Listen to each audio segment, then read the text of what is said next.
Now in this section, we'll look at the mean and variance and ultimately the expectation as well of continuous random variables. So we said previously in discrete random variables that mean and expectation are often the same thing, and that holds true for continuous random variables as well. So to start out, we'll look at the mean or expectation of a continuous random variable. So we've spent the last two sections looking at really the fundamentals of how probability density functions work. So let's look at how those concepts apply from discrete random variables. Again, a lot of these lectures are going to be the discrete to continuous translations or modifications. So if we start out with a discrete random variable and then convert that to a continuous random variable, let's take a minute and look at this probability mass function. So we've got this probability mass function, and we could say that the expected value in a discrete random variable, or the expected value of some discrete random variable x with an associated PMF, is equal to the sum over all possible values or all outcomes of that random variable x. And it's the sum of the value of the random variable x multiplied by the probability mass of that random variable x. So we're multiplying the value of x by the mass of x. So whatever the value here is multiplied by its mass. Now, we can interpret this basically as the average result in a large number of independent repetitions of the experiment. And again, this was just the definition of expectation, right? We said that it's if I take a whole bunch of experiments and I run them over and over and over again, what's the average result that I'm going to get whenever that number of repetitions is large? Now, taking this information, we can look at pretty easily a analog for continuous random variables. So again, let's return to our continuous random variable probability density function, or just this plot of the probability density of some random variable x. And we can say that the expected value of x is going to be equal to an integral from minus infinity to infinity of all possible outcomes of x. So again, this is going to be x itself multiplied by the probability density function of that random variable x. Now, this is an equation that we're not going to spend a lot of time going back over calculus, but you should be able to solve this pretty quickly if you're given a probability density function for a random variable x. You just multiply that by x and then take the integral of that function, of that equation. Now, a couple things to point out here. This expected value of x for a continuous random variable, we're ultimately just replacing our sum by an integral. And this is something that we're going to do a lot as we go through this translation from discrete random variables to continuous random variables. The other thing to note is that these masses that are hanging out at the value of each possible outcome here, the masses are now replaced by densities. So again, density being this area. So one of the cool things to look at when you're looking at both of these plots is that ultimately, regardless of whether you're looking at a discrete random variable or a continuous random variable, this concept of the mean or the expectation is kind of similar to a center of gravity.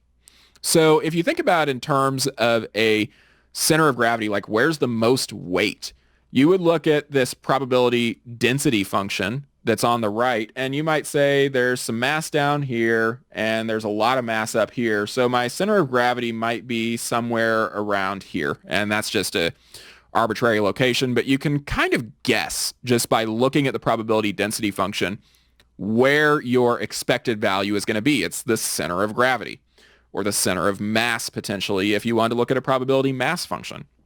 And so for a probability mass function, you would look at, again, pretty similar. There's some weight up here. There's a little bit of weight down here.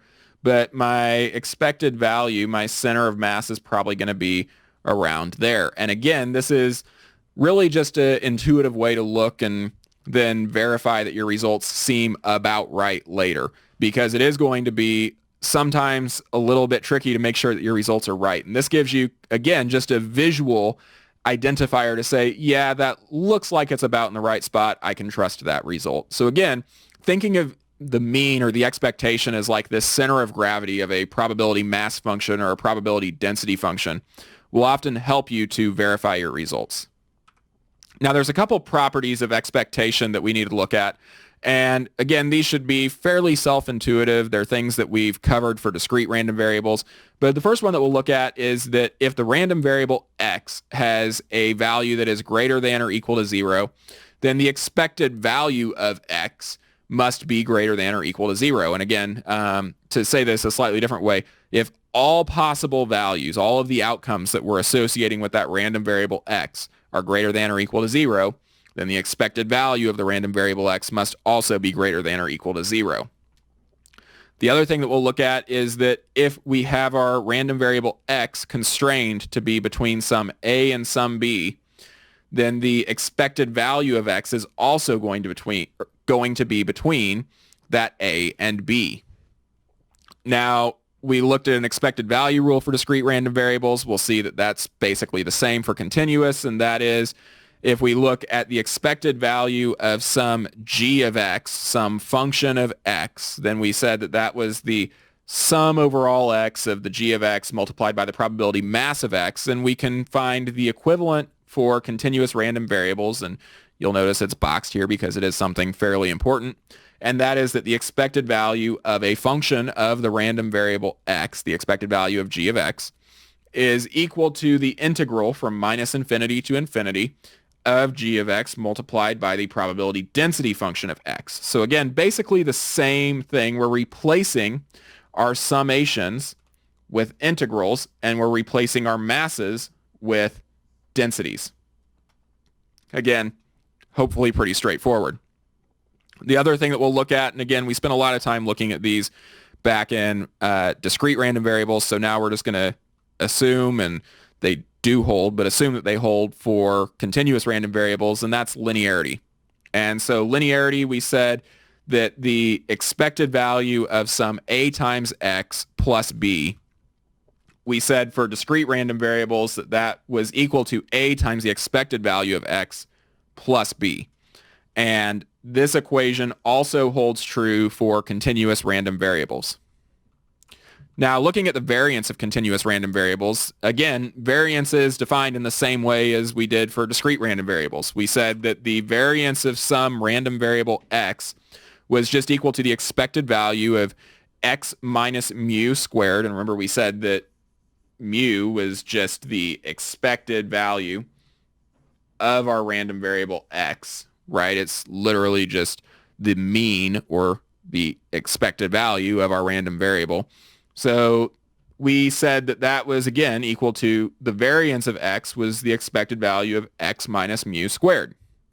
Now we can translate that for continuous random variables and say that instead of it being a summation, it's now an integral, and that the integral from minus infinity to infinity of our g of x multiplied by the probability density function of x is going to give us our variance of x. So again, this is just x minus the expected value of x, that quantity squared, integrated from minus infinity to infinity. Now, we also said that the variance of some ax plus b was equal to a squared multiplied by the variance of x, and that still holds true for continuous random variables. We also said that standard deviation was just the square root of the variance of x. That hasn't changed. That's the definition of standard deviation.